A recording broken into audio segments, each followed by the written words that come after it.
sa madawag nga kagubatan si Florante at nakatali sa isang malaking puno at siya na naghuwi. Samantala, narinig ni Aladdin isang gererong Moro ang panaghuwi ni Florante. Kita ni Aladdin ang dalawang umaaligid na leon kay Florante. Hindi nagdalawang isip si Aladdin na iligtas ang binata. Matapos niyang mapatay ang leon, agad niyang dinala si Florante sa isang makinis at malaking bato. Doon niya ito inihiga at ginamot.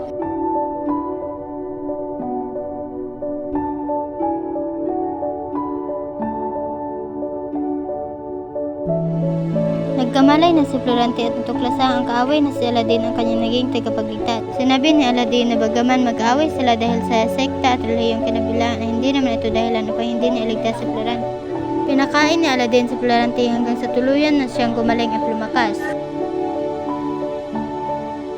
Isinalaysay ni Florante kay Aladdin ang kwento ng kanyang buhay sa pagkabata. Makaraan ng ilang panahon ay nakatanggap siya ng sulat na nagsasabing namatay na ang kanyang ina. Labis na pighati ang naramdaman ni Florante hanggang sa tuluyan na siyang pinasundo ng ama sapagkat ito ay masakit na. Pinagbilinan siya ng gurong si Antenor. Kasama niya si Menandro. Bago pa tumulak patungong digmaan si Florante ay nakita na niya si Laura.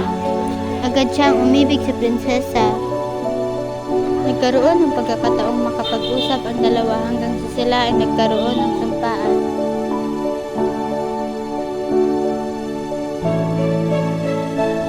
Lumuha si Laura sa labis na lungkot.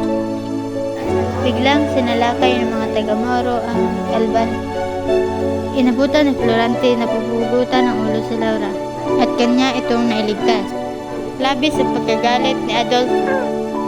Nasa Itolia si Florante na makatangkap ng liham na pinauuwi siya ni Haring Linceo.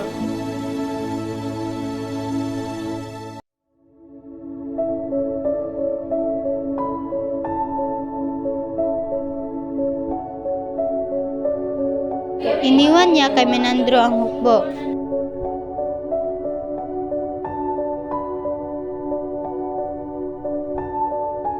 Dumating siya ng mag-isa at noon siya hinuli.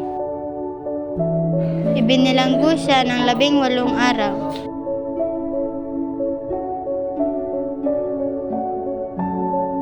Hanggang sa tuluyang ipatapon sa kagubatan.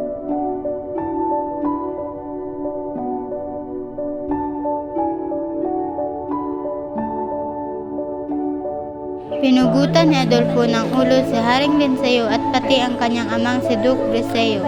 Batid ni Florante na magpapakasal na si Laura kay Adolfo kaya't labis ang kanyang pighati.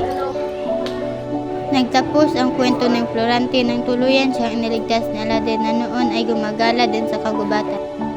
Isinalaysay naman ni Aladdin ang dahilan kung bakit siya nasa kagubatan. Ito ay dahil sa naging kabiguan niyang sakupin ang Albania kaya siya hinatulan ng kamatayan ng amang si Sultan Ali Adab. Napalaya lamang siya kapalit ng pagpapakasal dito ng kanyang kasintahang si Flereda.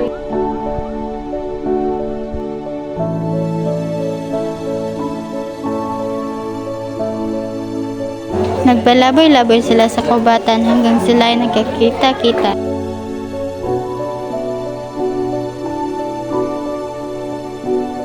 Kinasal silang apat ng sabay-sabay. At mula noon itinanghal namang bagong mga hari at reyna ng Albania sina Florante at Laura.